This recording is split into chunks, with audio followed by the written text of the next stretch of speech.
కేవలం క్రెడిట్ మాత్రమే మేము తీసుకుంటాం, మేము నాగార్జున సాగర్ కట్టినాం, శ్రీశైలం కట్టినాం, కానీ మొత్తం మిగతాయి మాత్రం అన్యాయం అంతా వేరే ఖాతాలో దోస్తామంటే కుదరదు అధ్యక్ష. బరాబర్ చెప్తాం, ప్రధాన ప్రతిపక్షంగా ప్రజల తరపున బరాబర్ లెక్కలు చెప్తాం. బరాబర్ కాంగ్రెస్ పార్టీ యొక్క ఏమేమి దురాగతాలు ఉన్నాయో అవన్నీ చెప్పవలసిన బాధ్యత మా మీద ఉన్నది. బరాబర్ చెప్తామని చెప్పి కూడా నేను తెలియజేస్తా ఉన్నా అధ్యక్ష.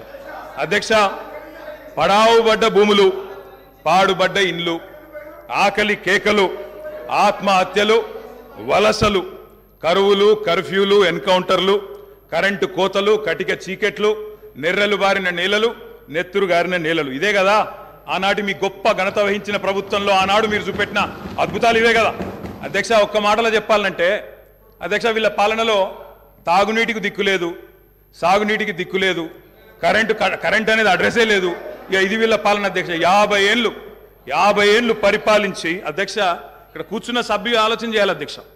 రాజగోపాల్ రెడ్డి గారు చేస్తున్నారు, నల్లగొండలో ఫ్లోరోసిస్ తప్ప ఏమిచ్చింది అధ్యక్ష? వీళ్ళు నల్లగొండలో ఫ్లోరోసిస్తో 1,50,000 మంది నడుములు వంగరబోతుంటే మునుగోడు నియోజకవర్గంలో ఒక్కసారి నాకు ఒక కాంగ్రెస్ సభ్యుడు మాట్లాడిండు అధ్యక్ష.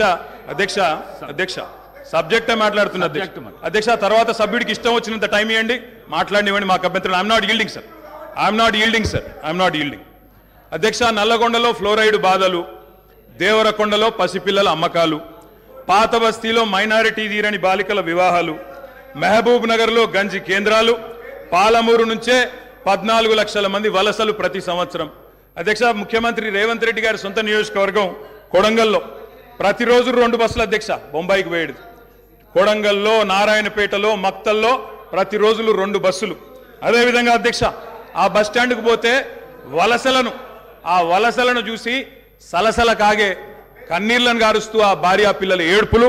అదేవిధంగా 50 ఎకరాలు ఉన్న రైతైనా సరే అధ్యక్ష, తెలంగాణలో ఆనాడు కాంగ్రెస్ పరిపాలన ఎంత గొప్ప పరిపాలన అంటే అధ్యక్ష, మహబూబ్ నగర్లో 50 ఎకరాలు ఉన్న రైతైనా సరే గుంపు మేస్త్రిగా పనిచేసే దుస్థితి అధ్యక్ష. హైదరాబాద్కి వచ్చి కూలీ చేసుకునే దుస్థితి, ఇది వాస్తవం అధ్యక్ష, వారికి కూడా తెలుసు. మీరున్న టైంలో గంజ్ సెంటర్లు ఉన్నాయి, మీరున్న టైంలో అసలు నీళ్ళే లేవు. నీళ్ళు ఏడలేవండి. ఆర్డబ్ల్యూఎస్ పథకం ద్వారా మొత్తం రాష్ట్రంలో దాదాపు 70 నుంచి 80% నీళ్ళు ఇచ్చారు. మా ఆదిలాబాద్ నుంచి నేను ఖమ్మం వరకు చెప్తాను, నేను ప్రతి ఊరితో సహా లెక్కలతో సహా చెప్తాను.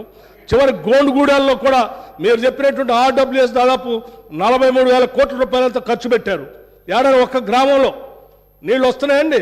ఇప్పటికి కూడా ఐటీడీ నీళ్ళే తాగుతూ ఉన్నాం, వేసినటువంటి బోర్లు బావిలో నుంచి నీళ్లు తాగుతున్నామని చెప్తా ఉన్నారు. మళ్ళీ అదేదో పెద్ద గొప్పగా చేసినట్టు చెప్తున్నారు. మీరు వచ్చిన తర్వాతనే నల్గొండలో నీళ్ళు వచ్చినాయి, అంతకుముందు నల్గొండలో నీళ్ళు రాలేదా? ఫ్లోరోసిస్ ఎరాడికేషన్ కాలేదా? మీరు వచ్చిన తర్వాత జరిగిందా? మీకంటే ముందే జరిగింది. మీరు ఇంకా కట్టినటువంటి ఆర్డబ్ల్యూఎస్ పథకం కింద కట్టినటువంటి సంస్థల్ని, వ్యవస్థల్ని, ఆస్తుల్ని అన్నింటినీ కూడా ధ్వంసం చేసి తాళాలు వేసి పనికి రాకుండా చేశారు. వాటి మీద కూడా లెక్కలతో మేము బయటకు తీస్తాం, రివ్యూ చేస్తాం అధ్యక్ష. దయచేసి మీరు చెప్పండి. మీరు 10 ఏళ్ళు పాలన చేశారు, ప్రజలు తీర్పిచ్చారు. ఈ తీర్పిచ్చినటువంటి తీర్పు ద్వారా రేపొద్దున ఇంకా భవిష్యత్తులో ఈ రాష్ట్రాన్ని ఇంకా ఎంత ముందుకు తీసుకొని పోదాం. మీరు ఏదైనా ఉంటే నిర్మాణ సూచనలు చేయండి, మేము వినడానికి సిద్ధంగా ఉన్నాం, అమలు చేయడానికి కూడా సిద్ధంగా ఉన్నాం.